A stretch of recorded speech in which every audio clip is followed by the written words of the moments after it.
Bienvenue sur notre chaîne. Dans cette vidéo, nous vous présentons les meilleurs musées que vous devriez visiter lors de votre venue en Norvège. Notez que tous les musées sont situés dans l'est de la Norvège. De nombreux musées sont également situés à Oslo. Regardez la vidéo complète et découvrez quels sont les deux musées les plus adaptés aux enfants. 1. Meojan. Meojan se trouve à Lillehammer, à environ 2 heures en train ou en voiture d'Oslo.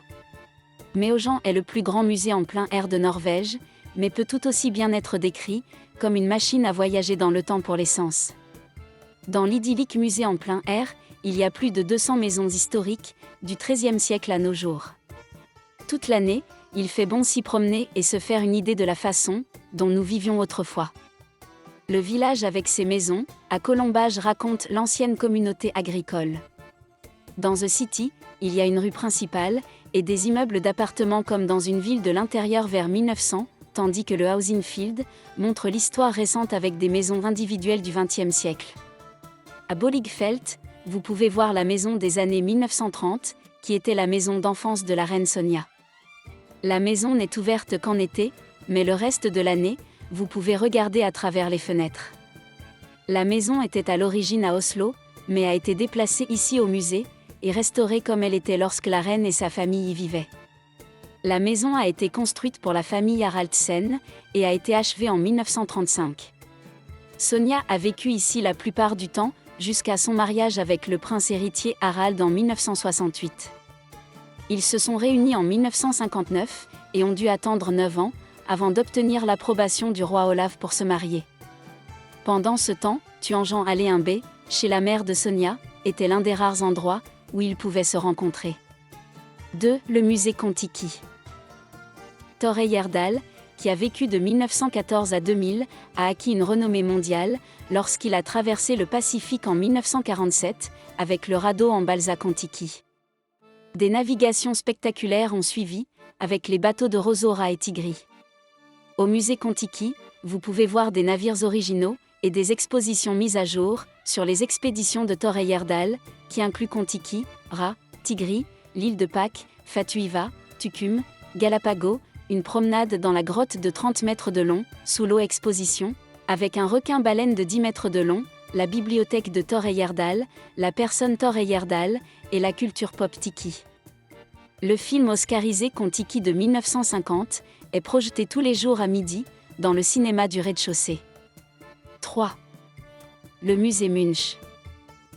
Munch contient le cadeau d'Edvard Munch, à la ville d'Oslo. Il contient 1100 peintures, 4500 dessins et aquarelles, 18 000 œuvres graphiques, 6 000 livres, lettres et autres documents. En plus de l'art de Munch, de l'art contemporain de classe mondiale est exposé dans le bâtiment de 13 étages. Des expositions changeantes assurent un renouvellement constant, des expériences disponibles au musée, y compris des expositions personnelles, pour les lauréats du prix d'art Edvard Munch. 4. Musée folklorique norvégien. Le musée folklorique norvégien est une perle culturelle et historique, qui montre comment les gens ont vécu en Norvège du XVIe siècle à nos jours. Dans le musée en plein air, de grands espaces verts abritent 160 bâtiments historiques, dont l'église en bois debout de Gol du XIIIe siècle. Ici, vous pouvez vous promener entre les régions du pays, et de la ville à la campagne, et explorer la vie quotidienne norvégienne à travers les siècles. Des cours de ferme de différentes régions se dressent au milieu d'environnements, avec des pâturages, des fermes d'élevage, et de ski et montrent la vie historique à la campagne. Dans la vieille ville du musée, vous trouverez des maisons, et des magasins de différentes couches de la société, entourés de rues pavées. Des trésors culturels tels que des intérieurs, des meubles, des vêtements, de l'argenterie, des retables, de l'artisanat sami et la première salle du Parlement de Norvège, sont exposés dans des expositions intérieures. 5. Musée Fram. Fram est le navire en bois le plus solide du monde, et est le navire qui a été le plus au nord, et le plus au sud. Au musée Fram, vous pouvez monter à bord, pour voir comment l'équipage et les chiens vivaient dans les endroits les plus froids et les plus dangereux du monde, l'Arctique et l'Antarctique. Outre la goélette elle-même, les expositions du musée du Fram sont illustrées de photographies, de films, de cartes interactives, d'effets spéciaux de lumière, d'une maquette du Fram figé dans la glace, d'un simulateur polaire, et de plusieurs ours polaires naturalisés. Les expositions sont sous-titrées en 10 langues, norvégien, anglais, français, allemand, italien, espagnol, russe, japonais, chinois et coréen.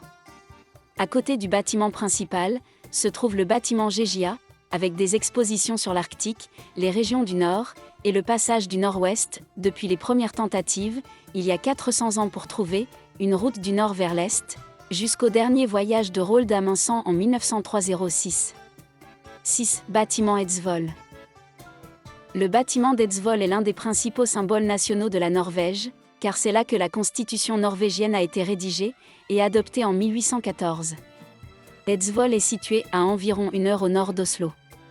Aujourd'hui, le musée abrite le bâtiment Eidsvoll, avec des bâtiments latéraux et un parc, la maison de Wergeland, avec le centre de la démocratie pour les jeunes, la billetterie et la boutique de souvenirs, la boutique du musée, le café Stampunkt avec des sièges en plein air et des expositions en plein air. Le bâtiment Eidsvoll, en tant que monument national le plus important de Norvège, est pour beaucoup la principale raison de visiter le musée, et nous vous recommandons de participer à une visite. Les guides du musée racontent l'histoire de 1814 et de la Constitution et donnent une image vivante des 6 semaines pendant lesquelles les hommes d'Eidsvoll ont été réunis dans le bâtiment d'Eidsvoll, au printemps 1814. Des réunions importantes aux Nations au cuisinier du sous-sol, qui a préparé la nourriture pour les 112 hommes. Les intérieurs colorés et détaillés, différents d'une pièce à l'autre, donnent une expérience de ce que les hommes d'Eidsvoll ont rencontré lorsqu'ils sont venus dans la demeure seigneuriale de Karsten Anker en 1814. Il y a des horaires de visite fixes pendant les heures d'ouverture du musée. 7. Musée d'Oscarsborg. La forteresse d'Oscarsborg est située sur Kaholmen à Drbakssundet, à environ 35 km au sud d'Oslo. Là, le fjord d'Oslo est le plus étroit et offre des conditions naturelles de défense contre les attaques du bord de mer. Pendant des centaines d'années, des fortifications ont gardé ici l'approche de la capitale. Et surtout à cause des événements du 9 avril 1940, Oscarsborg est aujourd'hui un symbole de la liberté de la Norvège et est visité chaque année par des personnes intéressées par l'histoire de tous les coins du monde. Le musée d'Oscarsborg raconte l'histoire de la forteresse à travers des expositions en cours et 11 guides très compétents. Les guides montrent et racontent également l'histoire de l'artillerie côtière et l'évolution technique. 8. Le musée du front intérieur de Norvège.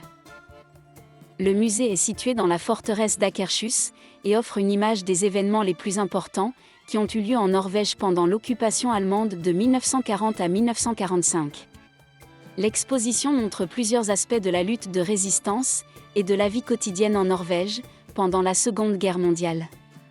L'histoire prend vie à travers des judas, des enregistrements sonores et des extraits de films. Le musée est installé dans une maison à pans de bois des XVIIe-XVIIIe siècles, au sommet de la forteresse. 9. Musée du ski Holmenkollen et Tour de Saut. Le musée du ski à Holmenkollen est situé à l'intérieur de la montagne sous le saut à ski et est le plus ancien musée spécialisé au monde, dans un état usé. Près de 2500 paires de skis racontent l'histoire du ski sur 4000 ans. Beaucoup de skis ont appartenu à nos meilleurs athlètes et membres de la famille royale. Le musée présente également des équipements des expéditions de Nansen et Amundsen et une exposition sur le snowboard et le ski moderne. Les plus jeunes peuvent s'amuser à Blackhollen, l'univers magique des enfants avec plusieurs toboggans, maisons de jeux et coins et recoins passionnants. Depuis le musée, vous pouvez prendre l'ascenseur jusqu'au plateau au sommet de la tour de saut d'obstacles, d'où vous aurez une vue panoramique imprenable sur Oslo. 10. Musée technique, le premier des 2 autres musées adaptés aux enfants à visiter. À Kielsa à Oslo, à seulement 12 minutes en train d'Oslo S, se trouve le musée de la technologie, de l'industrie et des sciences naturelles le plus amusant de Norvège. Le musée propose des expériences et un apprentissage ludique pour toute la famille, avec plus de 100 installations à essayer soi-même et plus de 25 expositions thématiques. Vous pouvez également participer à des visites passionnantes et à un spectacle scientifique où vous aurez un aperçu de l'énergie et d'autres phénomènes physiques, des mathématiques et de l'espace extra-atmosphérique. Le Centre des sciences d'Oslo fait partie du musée technique.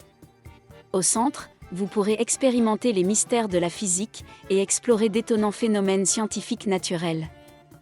L'atelier du créateur, où vous pourrez participer à des activités telles que l'impression 3D, la programmation et bien plus encore, est ouvert les week-ends et les jours fériés. 11. Musée d'histoire naturelle, un autre musée adapté aux enfants. Au musée d'histoire naturelle, vous pourrez découvrir des plantes du monde entier, vous retrouver au milieu d'une tempête tropicale virtuelle et rencontrer les dinosaures. Le Muséum d'histoire naturelle propose des expositions intérieures sur la zoologie, la géologie et le climat. Le musée possède la plus grande collection d'objets de sciences naturelles de Norvège, et une sélection d'entre eux est accessible au public. Dans les expositions zoologiques, vous rencontrerez des animaux empaillés du monde entier. Les animaux sont placés dans des milieux naturels typiques, comme une volière ou un étang de castor.